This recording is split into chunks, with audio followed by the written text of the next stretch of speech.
আমি মেইনলি কথা বলবো আপনার অফার লেটারের পর থেকে আপনি ভিসা অ্যাপ্লিকেশন পর্যন্ত আপনার কি কি ধাপের মধ্য দিয়ে যেতে হবে, কিভাবে করলে আপনার সাকসেস রেটটা একটু ভালো হতে পারে।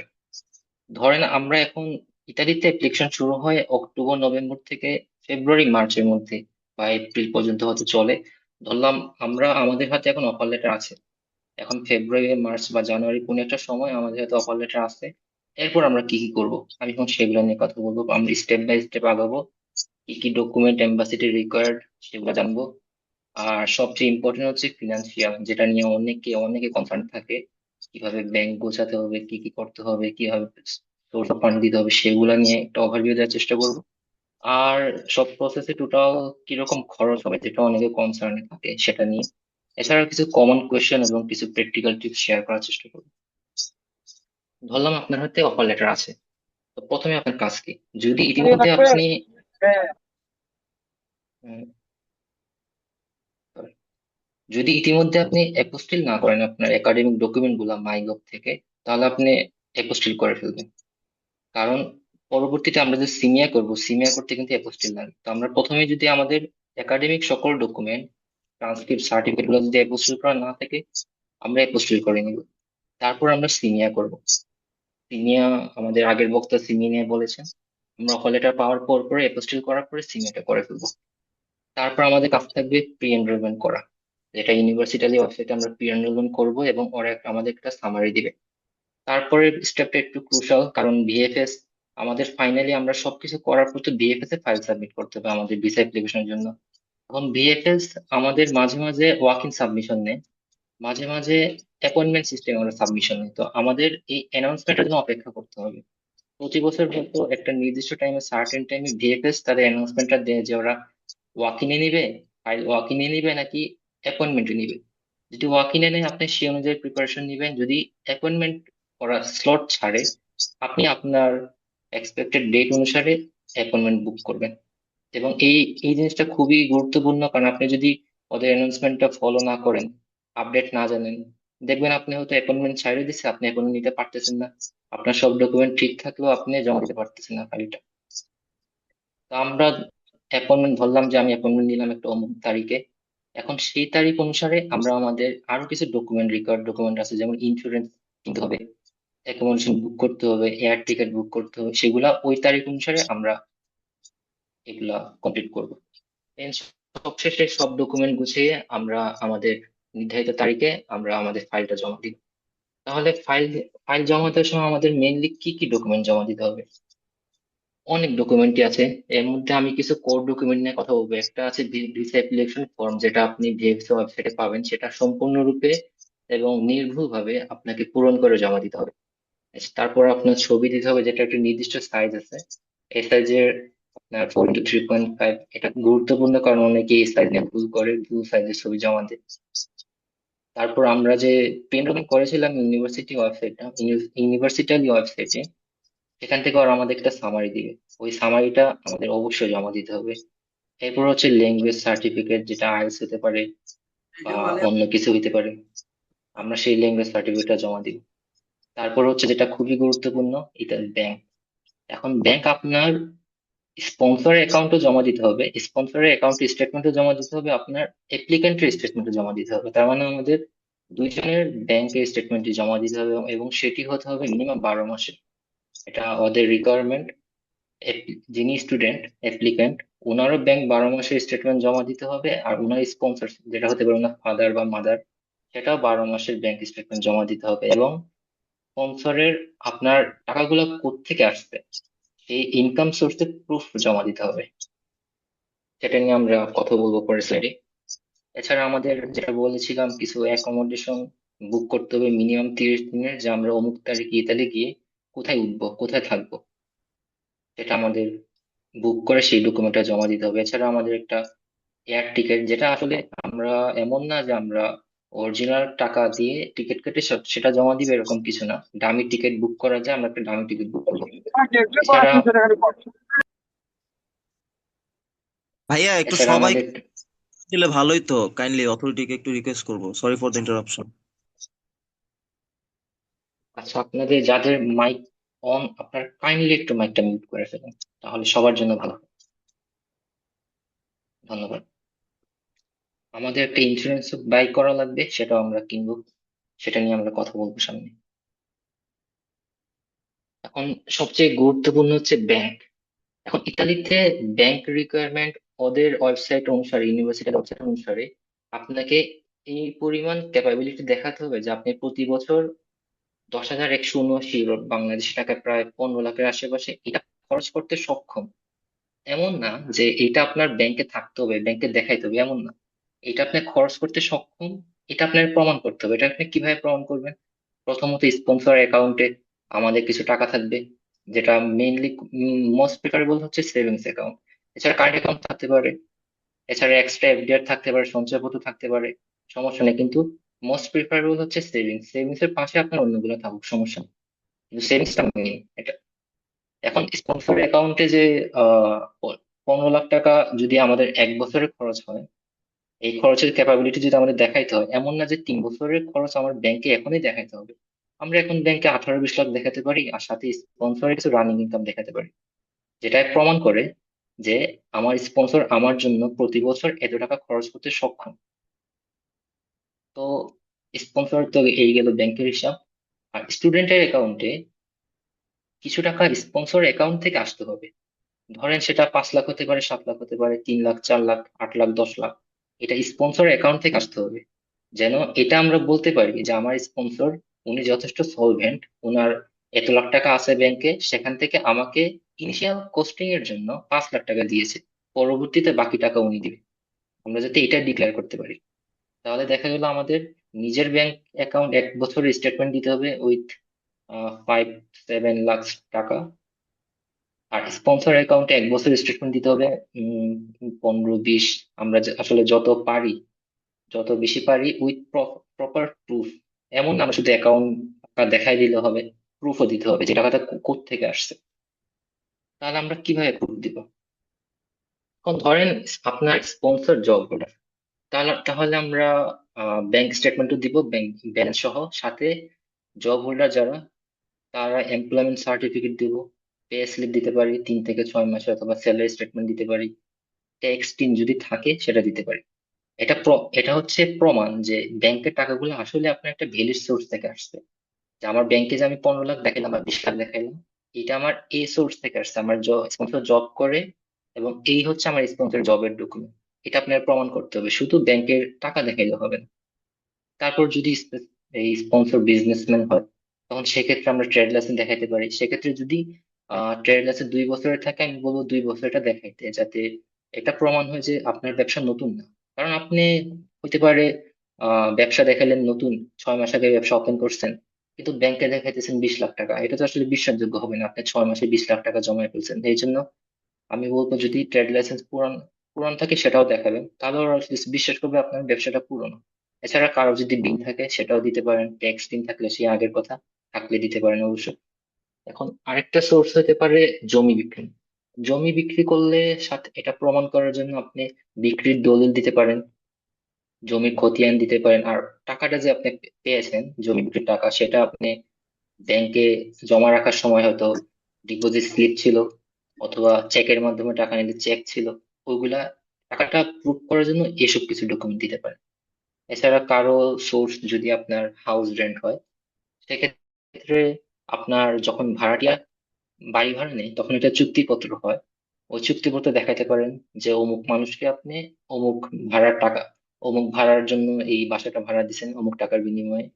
আপনার আপনার বাসার হোল্ডিং ট্যাক্স থাকলে সেটা দিতে পারেন, জায়গার খতিয়ান থাকলে সেটা দিতে পারেন। এছাড়া আরেকটা ইনকাম হতে পারে এগ্রিকালচার। আমাদের অনেকে এগ্রিকালচার থেকে ইনকাম, এটা বাংলাদেশের জন্য খুবই কমন একটা জিনিস। তো সেক্ষেত্রে আপনি একটা, আপনার আশেপাশে যে কৃষি অফিস, সেখান থেকে একটা ইনকাম সার্টিফিকেট কালেক্ট করবেন, এগ্রিকালচার ইনকাম সার্টিফিকেট।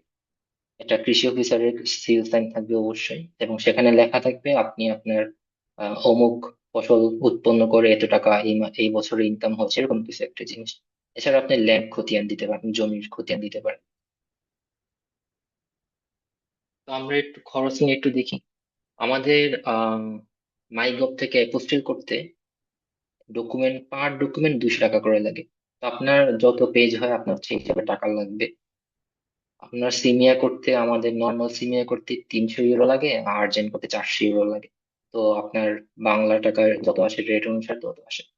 ইন্স্যুরেন্স নিয়ে বলেছিলাম আমাদের একটা ট্রাভেল ইন্স্যুরেন্স লাগবে। ইন্স্যুরেন্স বিভিন্ন রকম হয়, বিভিন্ন কোম্পানির আছে, যেমন ওয়াইটালি। এটা এটা খুবই কমন, অনেকে বেশিরভাগ মানুষ এটা ইউজ করে। এটা 140 ইউরো খরচ হবে। এছাড়া সুইস কেয়ার আছে 198 ইউরো। এছাড়া বাংলাদেশের অনেক ইন্স্যুরেন্স আছে 20 থেকে 30 হাজার টাকার মধ্যে। তো এক্ষেত্রে আমি একটা কথা বলবো, বিদেশি ইন্স্যুরেন্স নিলে আপনার ইনকেস যদি ভিসা রিজেক্ট হয়, তাহলে আপনি রিফান্ড পাবেন, বাংলাদেশি গুলো রিফান্ড পাবেন না। এই জন্য অনেকে ওয়াইটালি রিকমেন্ড করে। এছাড়া আমরা বলেছিলাম যে আমাদের প্রথম 30 দিনের স্টের জন্য একটা অ্যাকোমোডেশন দেখাইতে হবে, আর একটা ডামি ফ্লাইট বুকিং দেখাইতে হবে। অ্যাকোমোডেশনের বিষয়টা হচ্ছে বুকিং.কম। এছাড়া বুকিং.কম এর মতো কিছু ওয়েবসাইট আছে যেখান থেকে আমরা সহজে ফ্রিতে একটা অ্যাকোমোডেশন বুক করতে পারবো। বিষয়টা এমন না যে আপনার আগে থেকে বাসা রেডি কইরা বাসার টাকা পয়সা দিতে হবে, এমন না। আমরা ওই বুকিং.কম এর মতো কিছু ওয়েবসাইট আছে, সেখান থেকে প্রি বুকিং দিব 30 দিনের। ওই ডকুমেন্ট দিয়ে আমরা ভিসা সাবমিশন করতে পারবো। ফ্লাইট বুকিং ও সেম, এমন না আমাদের টিকিট কিনতে হবে, এয়ার টিকিট কিনতে হবে এমন বিষয়টা না। আমরা দামি টিকিট বুক করতে পারবো, ওই ডকুমেন্ট দিয়ে আমরা ফাইল সাবমিট করতে পারবো। এছাড়া ডকুমেন্টেশনের কিছু বিষয় আছে। ওয়েট তো ওয়েট এখানে আপনারা কাইন্ডলি মাইকটা মিউট করলে সবার একটা সুবিধা হয়। সরি। ডকুমেন্টেশনের মধ্যে আমাদের একটা ফিনান্সিয়াল এফিডেভিট লিখতে হবে যে আমার স্পন্সর আমার এই টাকাগুলো দিতেছে পড়ার জন্য। এছাড়া অনেকের ডকুমেন্ট রেডি করা লাগতে পারে। তো সব মিলে এটা আপনার সোর্সের উপর, আপনার ডকুমেন্টেশন পিছনে কত টাকা খরচ হবে। সবার শেষে বলেছিলাম যে ভিএফএস এর ফাইল সাবমিট করার জন্য অ্যাপয়েন্টমেন্ট অথবা ওয়াকিং আমরা ফাইল সাবমিট করি। ওইখানে ওইখানে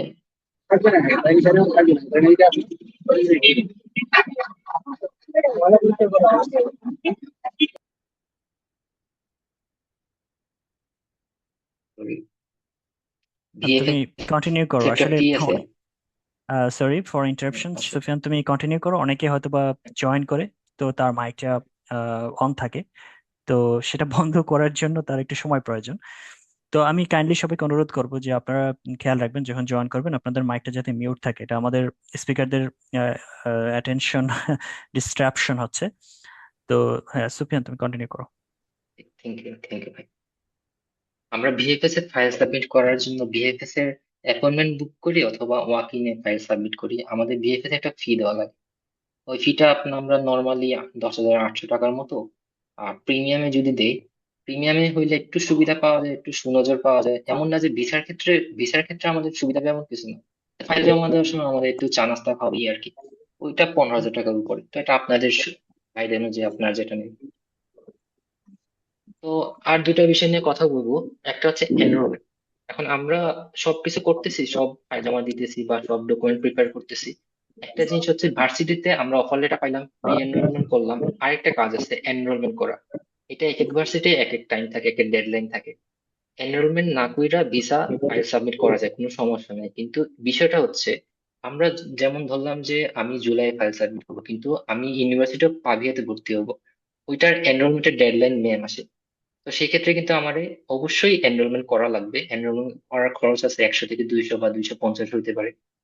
তো যেহেতু আমি ফাইল সাবমিট করার আগে আমার এনরোলমেন্টের ডেডলাইন শেষ, তো আমি অবশ্যই বসে থাকলে হবে না, আমার অবশ্যই এনরোলমেন্ট করে তারপর ভিসা ফাইল সাবমিট করতে হবে। আবার ধরেন আমি ইউনিভার্সিটি বলোনিয়াতে, আমার এনরোলমেন্টের ডেডলাইন অক্টোবরের 31 তারিখ। সেক্ষেত্রে আমি এনরোলমেন্ট না কইরা আমি ভিসা ফাইল সাবমিট করলাম জুলাইয়ে। তারপর আমার রেজাল্ট আসলো, পজিটিভ আসলো। পজিটিভ আসার পরে আমি এনরোলমেন্ট করলাম 161 ইউরো দিয়ে বা 57 ইউরো দিয়ে। আর ভিসা না হলে এনরোলমেন্ট করলাম না। তো এটা আপনার এনরোলমেন্ট ছাড়া আপনি ভিসা ফাইল সাবমিট করতে পারবেন, কিন্তু এনরোলমেন্টের ডেডলাইনটা আপনার অবশ্যই ফলো করতে হবে যেন এটা মিস না হয়। আর একটা খুবই একটা ক্রুশাল জিনিস, সেটা খুবই ইম্পর্টেন্ট একটা জিনিস, কভার লেটার। আপনি আপনি যে উম, সবকিছু ঠিক মতো করতেছেন, ব্যাংক রেডি করতেছেন, সব করতেছেন, কিন্তু আপনি যদি আপনার সবকিছু ঠিক মতো এক্সপ্লেন করতে না পারেন যে আপনি কেন ইতালি যাইতেছেন, এই সবকিছু এক্সপ্লেন করার একটা সুযোগ হচ্ছে কভার লেটার। কভার লেটারে আপনি আপনাকে প্রেজেন্ট করবেন, কেন যাইতেছেন প্রেজেন্ট করবেন, আপনার ফাইন্যান্স কে করতেছে প্রেজেন্ট করবেন, কি আপনার ফিউচার প্ল্যান সবকিছু প্রেজেন্ট করবেন। কারণ এগুলা কিন্তু আপনি যদি ভালো মতো প্রেজেন্ট করতে পারেন, কভার লেটারটা সবার আমাদের ফাইলে সবার উপরে থাকে, এইটা ভিসা অফিসার সবার আগে দেখে। তাহলে এটা একটা সুযোগ আছে যে আপনার ফাইল নিয়ে একটা ভালো ইমপ্রেশন ক্রিয়েট করা। এই জন্য আমি এগুলো কভার লেটারে আপনি একটু টাইম দিবেন। এবার কমন কিছু কোয়েশ্চন আমি সংক্ষেপে শেষ করতে চাইতেছি। একাডেমিক গ্যাপ কত? আমি বলবো ব্যাচেলরে 4 থেকে 5 বছর পর্যন্ত গ্যাপ এলাও করতে পারে যদি আপনি প্রপারলি এক্সপ্লেন করতে পারেন। প্রপার এক্সপ্লেনেশন সহ গ্যাপ এলাও করতে পারে। আর আউট অফ নোহ্যার আপনি হুট কইরা অনেক বছর পরে অ্যাপ্লাই করতেছেন, তাহলে সেক্ষেত্রে কিন্তু সম্ভাবনা না থাকে। আইএলটিএস রিকোয়ার্ড কিনা, ম্যাক্সিমাম ইউনিভার্সিটিতে আইএলটিএস টাই রিকোয়ারমেন্ট থাকে। এটা অবশ্যই আপনার ভার্সিটি অনুযায়ী ভেরি করবে, কিন্তু আমি রিকমেন্ড করবো এটা আইএলটিএস দিয়ে দেওয়াটা খুবই একটা স্ট্যান্ডার্ড ডিসিশন হবে। এখন কি কি ডকুমেন্ট অ্যাপোস্টিল করবেন, কি কি নটারি করবেন, এটা একটা কোয়েশ্চেন থাকে। আমি বলবো একাডেমিক সব ডকুমেন্ট অ্যাপোস্টিল করা। এর বাইরে বার্থ সার্টিফিকেট আর যদি ফ্যামিলি সার্টিফিকেট দেন সেগুলো অ্যাপোস্টিল করা। আর নটারির মধ্যে একাডেমিক নটারি লাগবে না, কিন্তু যদি বার্থ সার্টিফিকেট বা ফ্যামিলি সার্টিফিকেট জমা দেন সেগুলো নটারি করা লাগবে। ট্রান্সলেশন, ডকুমেন্ট ট্রান্সলেশন আমরা কোনগুলা করবো বা কি করব, এক কথায় বলতে গেলে যদি কোনো বাংলা ডকুমেন্ট থাকে সেটা ট্রান্সলেশন করতে হবে, বাংলা মানে ট্রান্সলেশন করতে হবে। আমরা কোনো বাংলা ডকুমেন্ট, শুধু বাংলা ডকুমেন্ট ট্রান্সলেশন ছাড়া জমা দিব না। আপনার যদি জমির দলিল বাংলা থাকে সেটা আমরা ট্রান্সলেশন করব। আপনার চুক্তিপত্র ভাড়াটিয়ার সাথে চুক্তিপত্র বাংলা আছে সেটা ট্রান্সলেশন করব। ট্রান্সলেশন কইরা বাংলাটাও কপি দিব, ট্রান্সলেশনটাও দিব। ওই ট্রান্সলেশনে আমরা নটারি পাবলিকের সিল সাইন সহ দিব। আর টেক্সট ইন দেওয়া লাগবে কিনা, এটা নিয়ে অনেকে প্যারা খায়। টেক্সট ইনটা আসলে ম্যান্ডেটরি না। আপনার যদি থাকে টেক্সট ইন রেডি থাকে তাহলে আপনি দিবেন, আর না থাকলে আমি বলবো এটা নিয়ে এটা প্যারা নেওয়ার কিছু নাই, টেক্সট ইন ছাড়াও ভিসা হয়েছে। আর ডিওবি আছে, ডিওবি একটা বিষয় আছে, এটা নিয়ে অনেকে কোয়েশ্চেন থাকে যে সিনিয়া না করে ডিওবি করলে হবে নাকি। হ্যাঁ, ডিওবি করলে হবে, কিন্তু ডিওবি অনেক টাইম কনজিউমিং।